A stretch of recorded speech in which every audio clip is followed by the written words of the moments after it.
So, hello everybody. My name is Emma. I am one of our green team instructors here at Club of Santa, and I am here on the volcano this beautiful sunny morning at Club of Santa. And I'm going to talk to you a little bit today about Pigeon Pose. Pigeon Pose is great for opening up our hips, but as most of us have tight hips, this can be quite a difficult pose to perform correctly, and it often needs some modifications or props to help get us into the best position. So I'm going to give you my best tips for Pigeon Pose. You can come from seated, but I find the easiest way is to start in a down dog position. It makes it much easier and quicker and better to get into the right position. So from my down dog position, I'm going to be working on my left leg. So I'm going to talk to you about from the left side. So from that down dog position, we're going to lift the left leg because that's going to be our front leg. We're going to lift it high. I also like to open the hip as a little preparation for opening even further when we get into the main pose. And then we're going to take that right knee and we're going to bring it right behind the right wrist. Now, the left heel, it can be underneath our right hip. That's fine. That's probably going to be where most of us are going to be.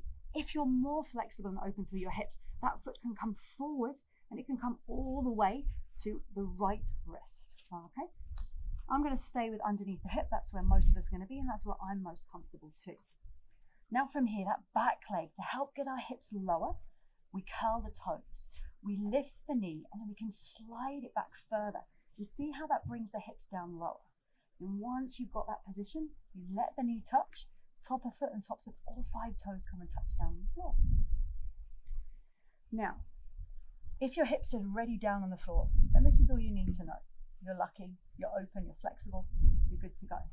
If, like me, your hips are slightly lifted, what we want to do is we can place something underneath. I've got here a rolled up mat. You can put a block, a cushion, a pillow, anything under there, just so that then the hips are supported. It helps to keep them level. They want to be level to the floor.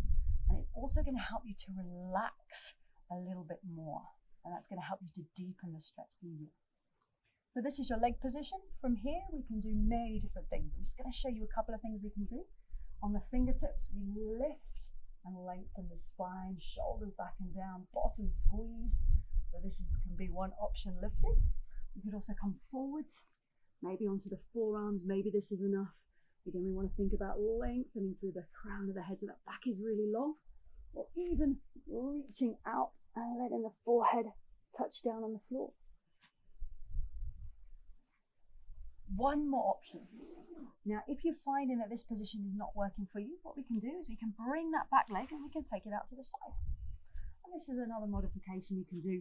So if those other modifications are not quite enough for you, we can come here and we can lean forward, we can lift, whatever feels good for you.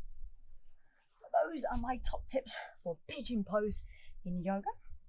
We hope very much to see you very, very soon down here at Club of Santa, enjoying the beautiful sunshine as we are today. See you soon.